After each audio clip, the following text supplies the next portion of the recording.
सभी को मेरा नमस्कार। जो आज हमारा अगला चैप्टर है, चैप्टर हमारा चौथा है, जिसका शीर्षक है दीवानों की हस्ती।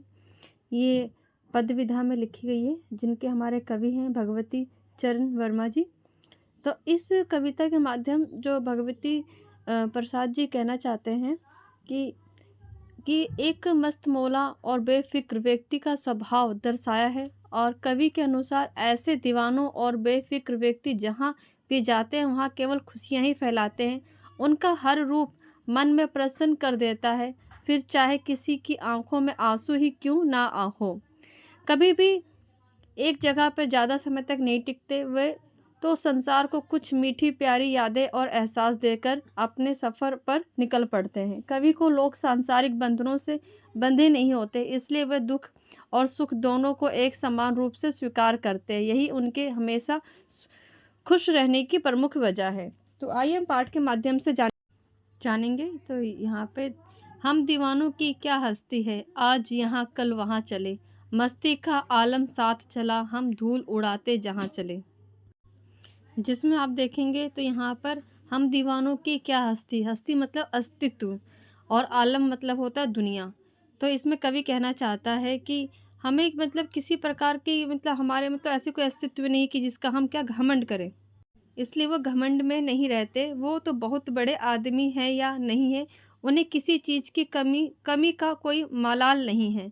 ठीक है, मतलब हम धूल उड़ाते जहाँ चले।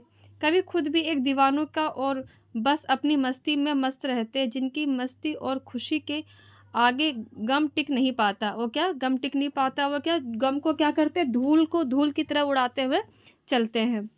तो इस प्रकार से अगले पंक्ति देखेंगे, आए बनकर उल्लास कभी। अब अगली पंक्ति हमारी ऐसी, आए बनकर उल्लास अभी, आंसू बनकर बह चले अभी, सब कहते ही रह गए अरे तुम कैसे आए और कहाँ चले। तो इसमें हमारे जो कवि जी कहना चाहते हैं कि जो दीवाने और मस्त मौले लोग जहाँ भी जाते हैं वहाँ का माहौल खुशियों से भर जाता है। फिर जब वो उस जगह से जाने लगते हैं तो वहाँ पे काफ़ी दुख होने लगता है। मतलब कहते हैं कि जब आए थे तो क्या उल्लास था, जब आए थे तो उल्लास था, खुशी थी, जब जाने लगे तो क्या वहाँ पे दुख होने लगा, मतलब दुख का माहौल बन गया। तो आंसू बनकर बह चले अभी, आज सब कहते ही रह गए अरे, मतलब सब सोचते और कहते रह गए अरे। जब लोग उस जगह से जाने लगते हैं तो काफ़ी दुख हो जाता है। लोगों को अपने उनके जाने का पता तक नहीं चलता कि वो कब आए और कब चले गए। तो तुम कैसे आए और कहाँ चले गए, उनको जो दुनिया मतलब बाकी लोगों को पता ही नहीं चलता कब आया और कहाँ चले गए। तो कवि कहता है कि कब आए और कहाँ चले। तो आगे पंक्ति में पढ़ेंगे, किस और चले और यह मत पूछो, चलना है बस इसलिए चले, जग से उसका कुछ लिए चले, जग को अपना कुछ दिए चले। तो कवि कहते हैं कि मुझसे मतलब कि किस और चले ये मत पूछो, मतलब कहते हैं कि मैं किस और जा रहा हूँ ये मुझसे मत पूछो, चलना है बस इसलिए चले। कहता है कि बस चलना है इसलिए मैं चल रहा हूँ, मुझे बस चलने रहने दीजिए, इसलिए मैं चले जा रहा हूँ। और उन्होंने कहा कि जग से उसका कुछ लिए चले, जग से कुछ मतलब दुनिया से, क्या दुनिया से इससे क्या कुछ लिए चले, दुनिया से क्या ले सकते हैं, दुनिया से क्या हम ज्ञान ले सकते हैं कि दुनिया से कुछ ज्ञान प्राप्त किया जा सकता है। अब उस ज्ञान को बाकी लोगों को के साथ बांटना चाहता है, जो ज्ञान है दुनिया के साथ वो क्या बांटना चाहता है, जग को अपना कुछ दिए चले। जो ज्ञान दुनिया से लिया है दुनिया का, वो क्या उसको वापसी करना चाहता है कवि।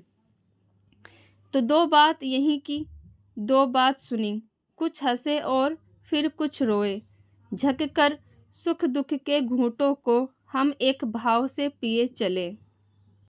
तो कवि जी कहना चाहते हैं कि दो बात कही दो बात सुनी, मतलब क्या लोगों का दुख सुख वो सुनते थे और दुख सुख बताते थे, और कुछ हंसे और कुछ रोए, मतलब कुछ जैसे दुख, अब हंसे मतलब कि कुछ खुशी की बात होती तो कुछ हंस लेते थे, और दुख की बात होती तो रो लेते थे, और छक के सुख दुख के घूंटे क्या कर लेते थे, पी लेते थे।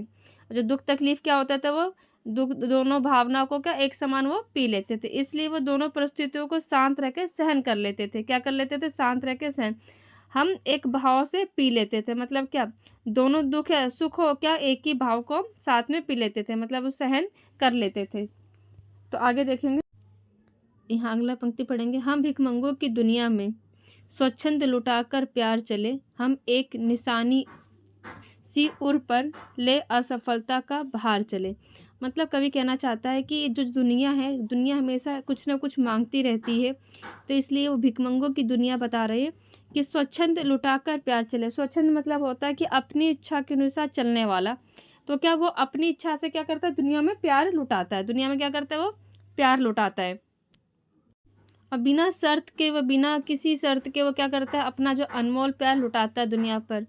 और लोग असफलता का भार चले, इसका मतलब है लोगों को जो प्यार बांटने का जो खूबसूरत एहसास हमेशा कवि के दिल में रहता है। मतलब इस प्रकार का कोई अफसोस नहीं रहता, असफलता का भार नहीं रहता। वो हमेशा अपनी जो दुनिया में खुशियाँ होती है, वो क्या करता है, दुनिया को लुटाता रहता है, बांटता रहता है।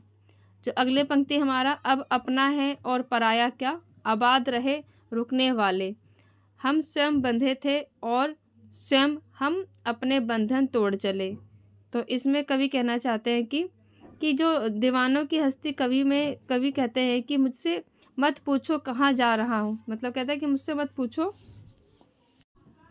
क्यों उनकी दुनिया में कोई भी अपना या पराया नहीं है। जो लोग एक मंजिल पाकर वहीं ठहर जाना चाहते हैं, उन्हें कवि ने सुखी और आबाद रहने का आशीर्वाद दिया। मगर कवि खुद का एक जगह बंद कर नहीं रहना चाहता। कवि क्या खुद को एक जगह बंद कर रहना नहीं चाहता। यहाँ कहना चाहते हैं कि स्वयं बंधे थे और स्वयं, मतलब क्या, वो स्वयं बंधे थे और स्वयं हम अपने बंधन तोड़ चले। वो क्या करते, एक ही जगह रहना नहीं चाहते, बंधनों में वो हमेशा आज़ाद रहना चाहते। इसलिए उन्होंने अपने सभी सांसारिक बंधन को तोड़ दिया है। अब वो अपने चुने हुए मार्ग पर आगे बढ़ते जा रहे हैं, और तो इसी तरह वो खुश और संतुष्ट रहेंगे। कवि जो हमारे खुश और संतुष्ट हैं। तो इस प्रकार से हमारे भगवती चरण वर्मा जी द्वारा लिखी गई कविता है, जिसमें हमने कविता पूरी पढ़ ली। आप सब ऐसे ही पढ़ते रहे, आगे बढ़ते रहे। आप सबका बहुत बहुत धन्यवाद, आप सबके प्यार और सपोर्ट के लिए। आप सबका दिन शुभ रहे। Thank you.